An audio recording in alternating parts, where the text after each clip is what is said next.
Negative thinking is a major problem because you got to get control of this. You actually can control what this does. It's not a magic trick, man. If you want to be successful, you have to get control of this. You can eradicate negative thinking from your life. Now, it's not going to say you're not going to ever have a negative thought. I have them, but I don't have them nowhere near as frequent as I used to because I learned what they are. I get rid of them. I don't have time for you. I'm on a positive track. I got things I'm trying to accomplish. I'm trying to be successful and I'm trying to be happy. If you're trying to be successful or happy, you have no room for negativity. There were behaviors and thoughts you've had in the past that were needed to produce the results you currently have. But you need to stop what's no longer needed. Maybe you're continuing a thought or a worry that at one time was needed, but no longer is. It could be something to protect yourself from fear, to protect yourself from harm. But if we're not conscious of dropping a thought or a behavior that's no longer needed, we take old thoughts, old version of ourselves into trying to become the new version of ourselves. If you're stuck in a story. There's a story you're telling yourself that doesn't serve you anymore.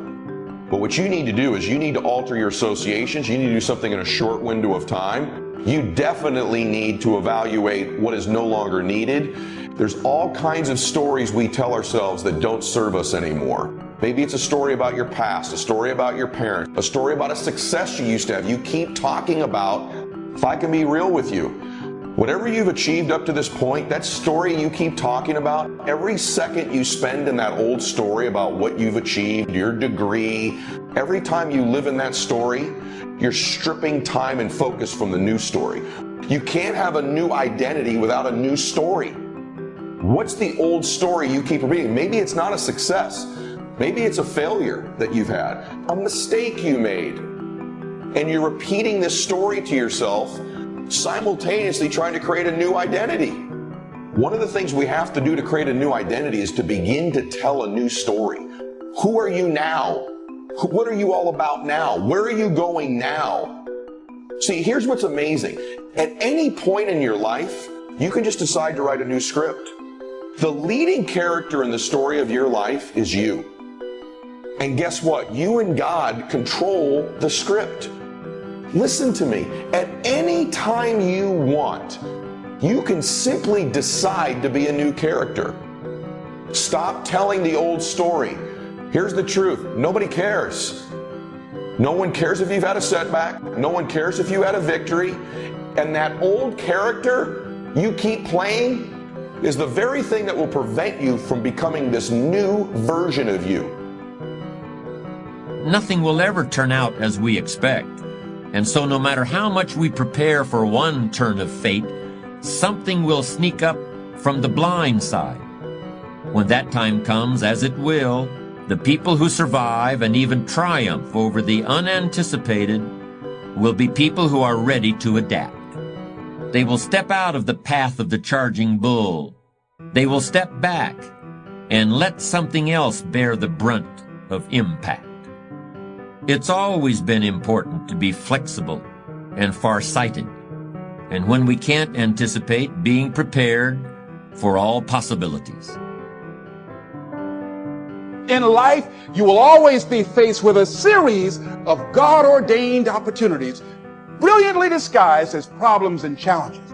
If you've lost your job, don't say that I've been laid off. Just say I've been given an opportunity by the universe to find my life work.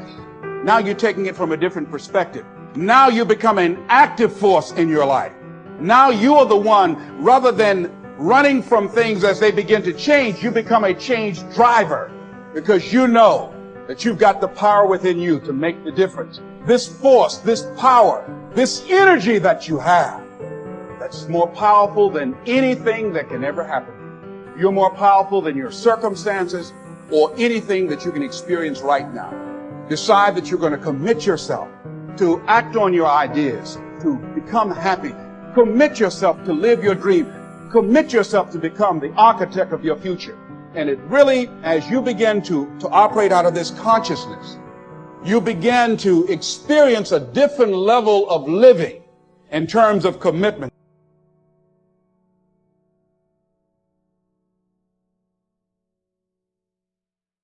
want to go back to what you were talking about with character. Are there particular things that you believe every person should have to build a strong, or I'm not sure what the right word would be, meaningful character? I think character mainly is developed out of adversity. I know in my life, it's been in my failures that I've discovered myself. And it's been in my failures I've discovered things that I really probably do well, but it's also been in my failures things that I've discovered about myself that Is it just discovery though, or is it like, can you build your character? Oh, I think you build it off of it, but I think you have to discover first. I think awareness is always on the front end. You can't grow yourself if you don't know yourself. So I think awareness is huge. You have to be aware of yourself. Strengths, weaknesses, the whole deal. And once you're aware of yourself, then you have to take your giftedness and maximize your strengths, and then you have to make the right choices. But awareness is on the front end, and we don't hear a lot about awareness. How can you develop awareness? Well, first of all, I think you need other people's help. I hear people all the time say, well, I think I'm very self-aware, and I always get amused with that because we're not. We all have blind spots. I have blind spots. So if there's any self-awareness for me, it's because I've had somebody speak into my life. And one more thing on character, okay? I was having an interview with a major CEO of a large software company. And so I asked him, I said, talk to me about your failures like I do in my learning lunches. This was on an executive circle call where I was on the phone and other executives were listening in. So I said, talk to me about your failures. I said, what would you like to go in your life and do over? Get the do-over. So what's your top do-over? And he said something very interesting to me. He said, I've had failures and I've had a lot of mistakes, made some wrong decisions, but I don't think I want to do any of them over. And I said, you're kidding me. You mean if you could go back and correct a failure or mistake, you wouldn't want to go back and correct it? He said, no. He said, the lessons I learned out of my failures probably are a lot more valuable than if I'd had just made a successful decision and moved on. He said, who I am today is based upon not having do-overs and learning out of my adversity and difficulty and struggles and darkness. And I thought it was a fantastic answer. It really talked to me a lot. And I thought to myself, I think that's a perfect example of leaders building character out of their failure and out of their adversity. There's another side of the stress response. So what would that stress be called? What's that type of stress? Unfortunately, there's no name for this. This is one of the important things. Maybe we'll figure it out today. Okay. Maybe your audience will figure it out. Yeah. They're a smart bunch, and they're living this stuff too. So unfortunately, there isn't a word for this. But this is one type of stress. This is one type of stress, which is you're too activated, you're too alert, you're too agitated, and you want to be less alert, less activated, and less agitated. The alert stress. That's right. We could call it the alert stress, hyper alert stress. Hyper alert stress. Let's just do that for sake of conversation today. And we are by no means a nomenclature committee, so we can always revise later. Yeah. There's another side of stress, which is when there are a lot of things happening in the world, pandemics, you can't work because there's another shutdown, or there's strife in your life, or things are really challenging and you're feeling exhausted and you can't get mobilized and alert enough. And this has never really been cleanly laid out for people.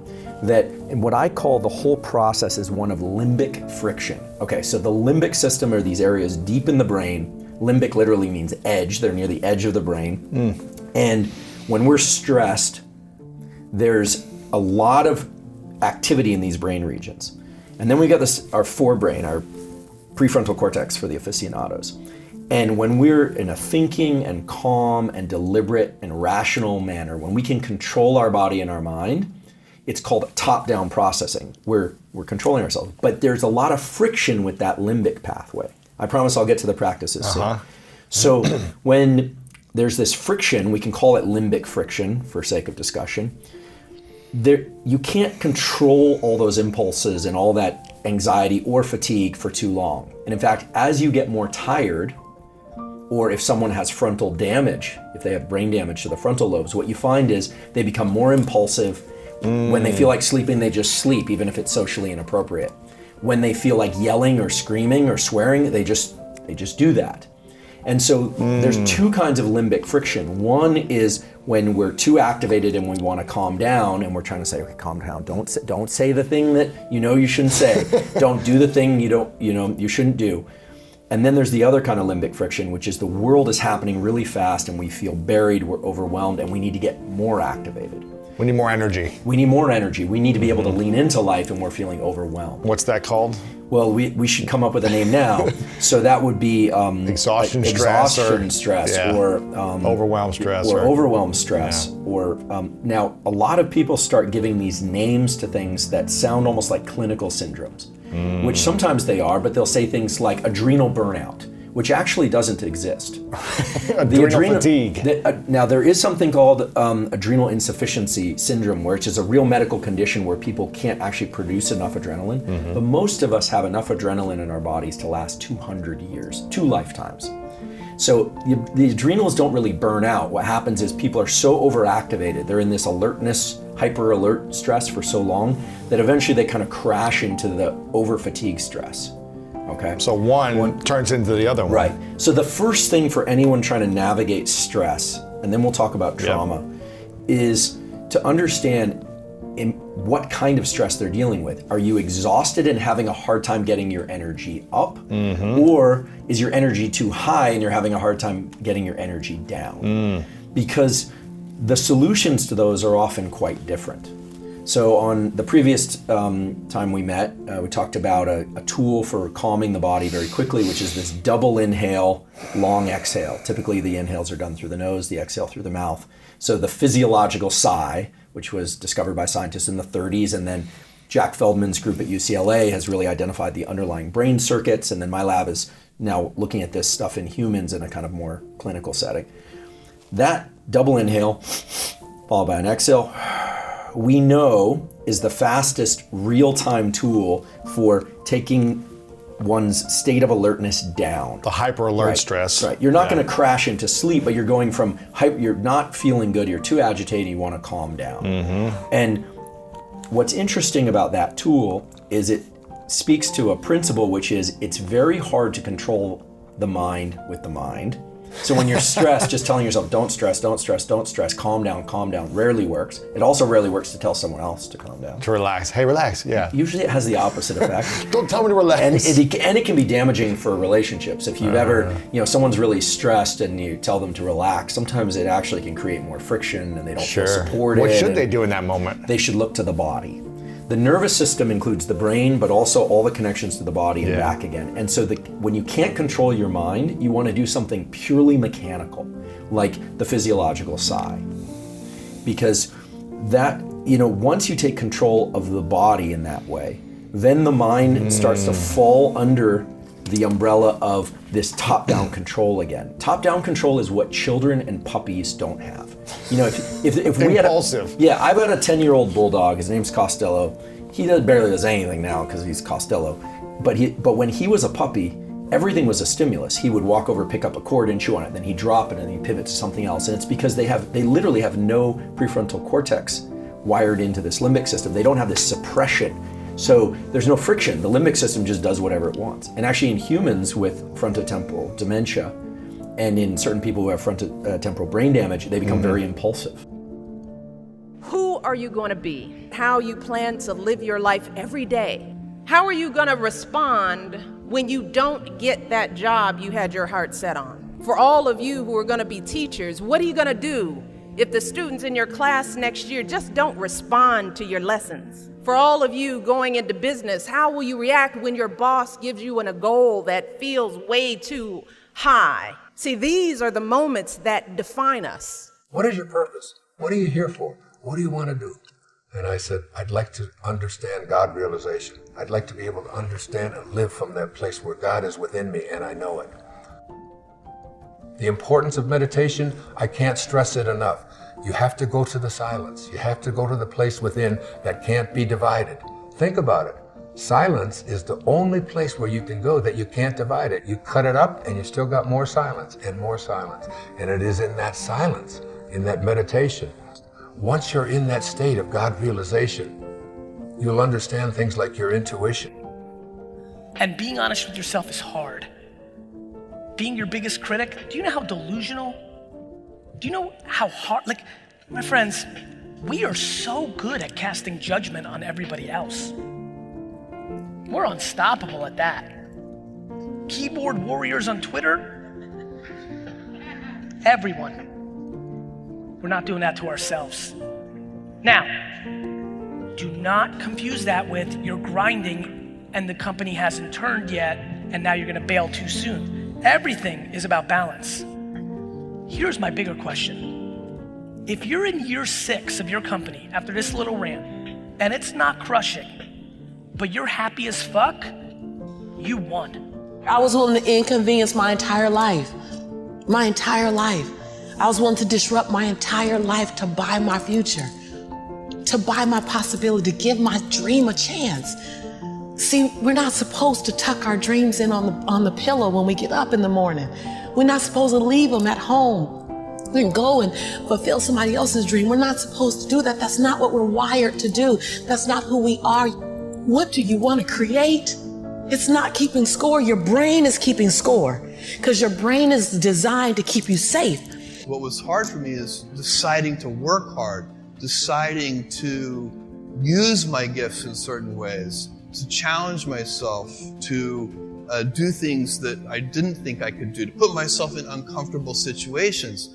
You can choose a life of ease and comfort, or you can choose a life of service and adventure. Which one of those, when you're 90 years old, are you going to be more proud of?